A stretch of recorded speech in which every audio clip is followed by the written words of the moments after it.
Hey, thanks for checking out this video.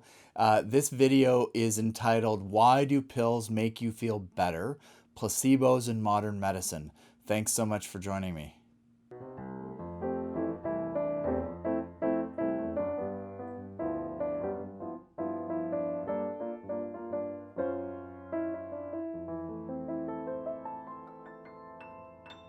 Placebos have existed since the dawn of human civilization, and you might actually say that the existence of placebos could be a defining characteristic of human society.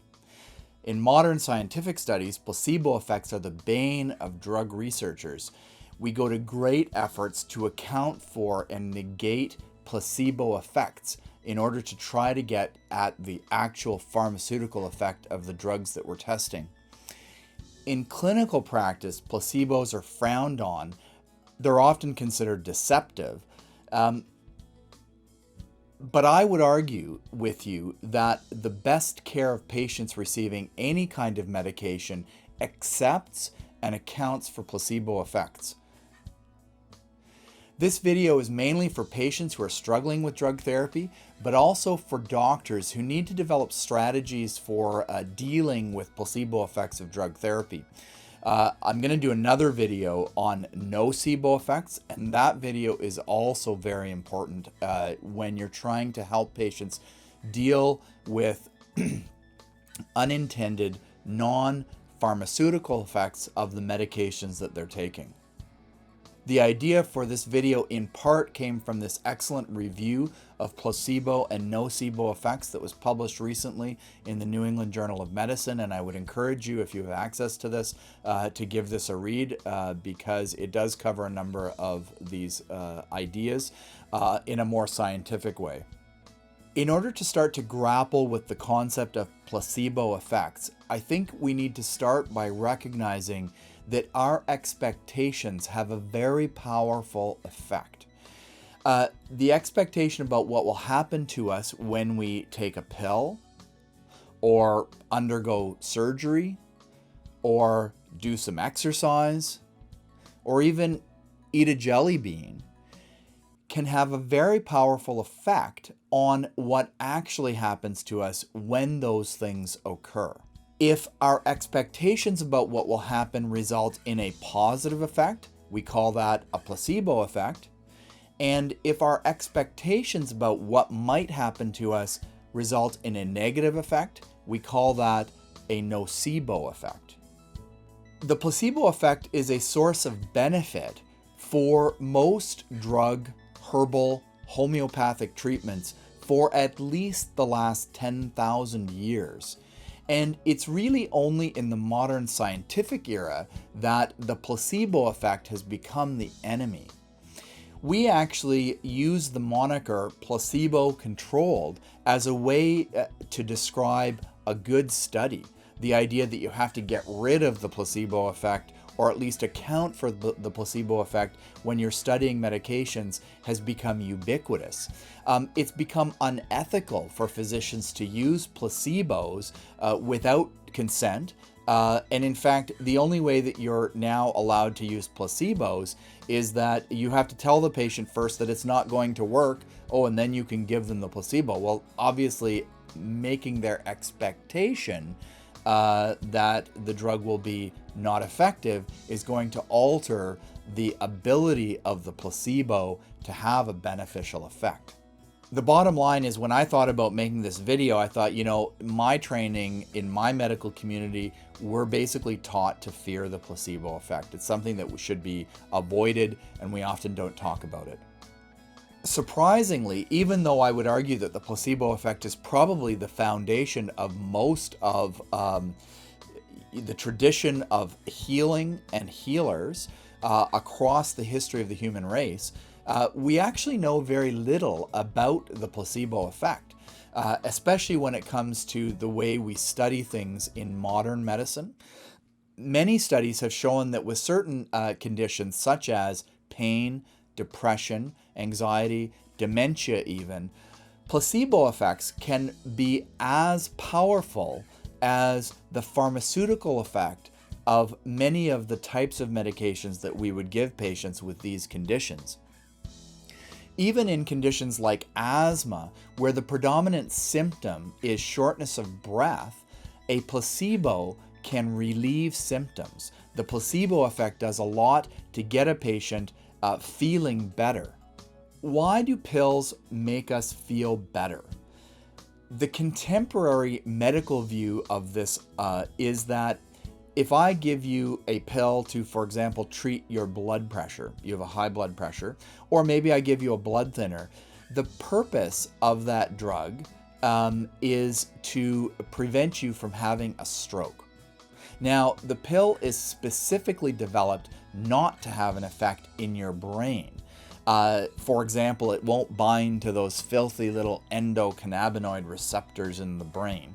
And so we design these pharmaceutical products to have a beneficial effect at lowering your risk of stroke, but no effect on your brain. If you're a good patient and you're very faithful taking my blood pressure pill or my blood thinner, you avoid having a stroke. Because you avoid having a stroke, there's something good that happens in your body. You end up, in the long run, happier in your brain because you didn't have that stroke. That's the modern, contemporary view of why taking a medication makes you feel better. To illustrate this in a cartoon format, if we give our fellow here a pill, and the blue color in the pill stands for something good, some medicine in it that's going to do something hopefully helpful in the body. The patient swallows the tablet, it goes into the body, and something good represented by the body changing to a nice green color happens. It's only after that good thing in the body happens that there is then an effect on the brain, and so the patient then feels better. That's our traditional view of how medicine should work. So keeping in mind this framework of time, why do placebo effects exist?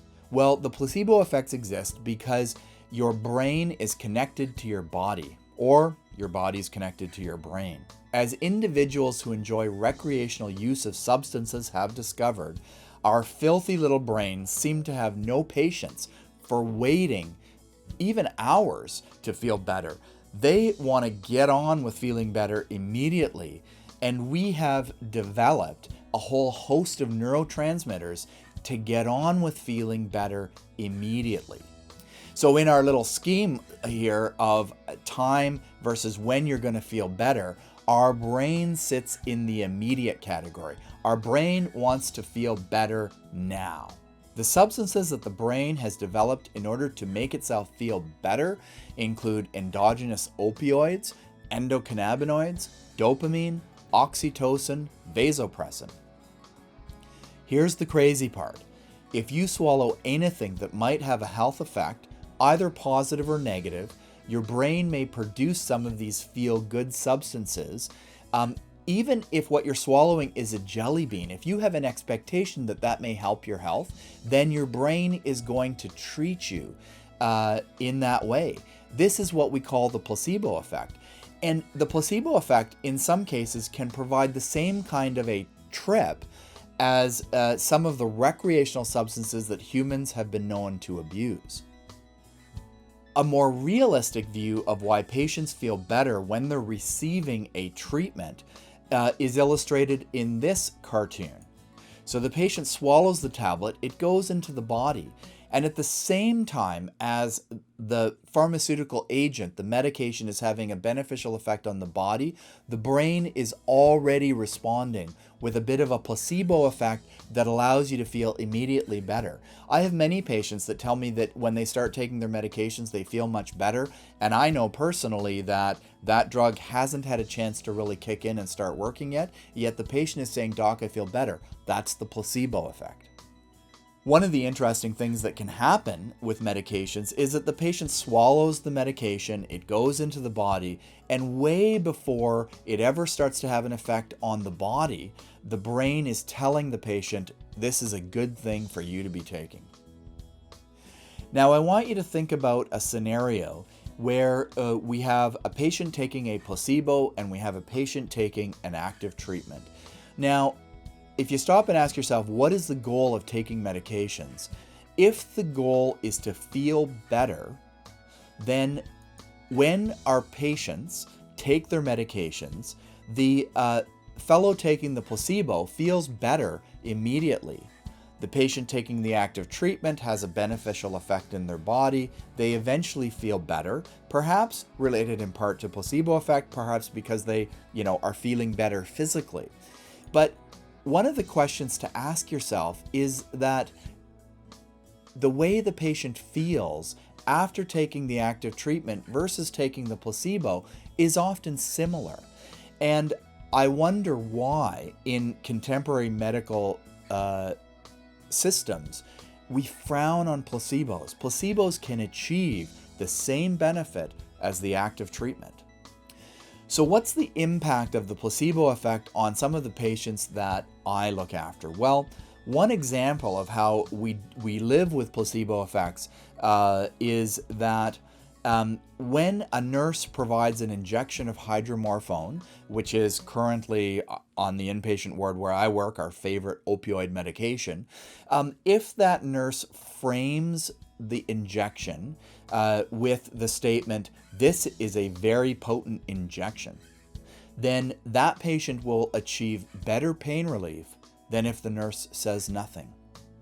One of the questions that comes up for us is, can we harness the placebo response or the placebo effect? And there is a lot of research that suggests that we can, in fact, harness placebo effects when we're treating patients. When we try to alter patients' placebo responses, it's called conditioning. And we know that conditioning can have a very strong effect on some of these brain chemicals that are responsible for placebo effects. So back to the hydromorphone example, if we condition you by giving you a squirt of hydromorphone and tell you, this is a very potent injection, you take the injection, you feel much better. Once we've trained your brain to expect that pain relief, I could then give you an injection of salt water with no effect on pain in the body, and your brain would still perceive a good amount of pain relief related to getting just a saltwater injection. We need to accept the fact that nearly every intervention we provide will be accompanied by a placebo effect or a nocebo effect. And one of the considerations is whether accepting this is accepting deception as a part of traditional or rather contemporary medicine, or whether you might reframe this as an issue of faith. Do you have faith that your medication will work? If you're watching this video, I'd be curious what you think about this, and I'd enjoy it if you could leave a comment.